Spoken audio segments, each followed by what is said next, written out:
dalam negeri, kebutuhan katoda tembaga dalam negeri itu sudah dapat dipenuhi oleh PT Smelting. Kita masih harus mengekspor lebih dari 50% dari produk katoda tembaga PT Smelting. Nah, jadi dengan smelter kedua ini, ya logikanya kalau tidak ada kebutuhan dalam negeri lagi, terpaksa ini semua masih akan terus diekspor. Nah, sebelum masuk ke sini, kalau kita lihat di slide 3 mungkin kalau dibantu operator. Mas Heri. Nah, kalau kita lihat sumber daya dan cadangan ini melimpah. Cadangan kita 1,6 miliar ton itu cukup sampai 2052.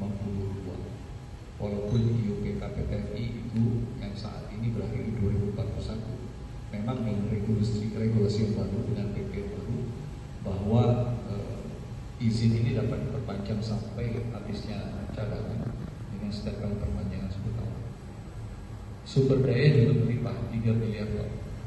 Tapi satu yang harus diingat bahwa cadangan dan sumber daya ini tidak akan bisa diapa-apain kalau tidak ada investasi. Maka slide berikutnya menjelaskan bahwa untuk cadangan ini, untuk sumber daya ini bisa dieksploitasi. Saat ini kita sudah mengeluarkan lebih dari 22 miliar dolar, dan untuk kedepannya akan diperlukan lebih dari 13 miliar dolar untuk mengkonversi cadangan dan sumber daya tadi untuk menjadi suatu barang tambang yang dapat diproduksi dan menghasilkan konsentrat yang kemudian harus dihilirisasi lebih lanjut menjadi katoda tembaga. Dan biaya 13 miliar dolar ke depan ini itu sesuatu yang cukup untuk mengolah cadangan yang sekarang sampai dengan tahun 2041. Kalau kita bicara smelter, pasti kita tidak akan bikin smelter hanya sampai tahun 2041. Pasti akan lebih lagi. Nah, untuk mensupport smelter PT Smelting ataupun smelter baru PT FI yang kemarin diresmikan, otomatis kita harus perlu mencari sumber daya yang tadi untuk konversinya menjadi cadangan, maka perlu investasi lain di luar 13 miliar dolar yang ini, Pak. 13 miliar dolar ini hanya untuk cadangan yang sudah terbukti 1,6 dapat dieksploitasi. Besar sekali. Jadi kalau kita bicara di luar 2041, perlu investasi di luar kita.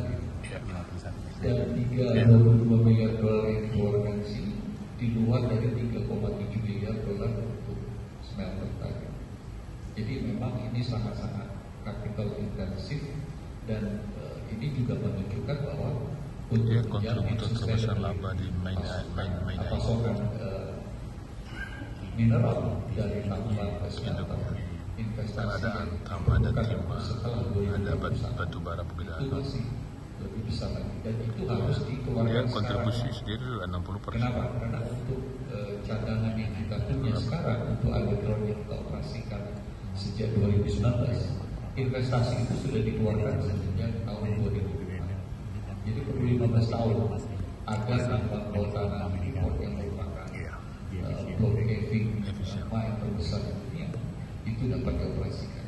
Nah, untuk 2041 supaya tidak ada jeda pasca 2041 untuk perpanjangan lebih lanjut, maka investasi itu harus dilakukan sekarang, at least 15 tahun sebelum tahun 2041. Jadi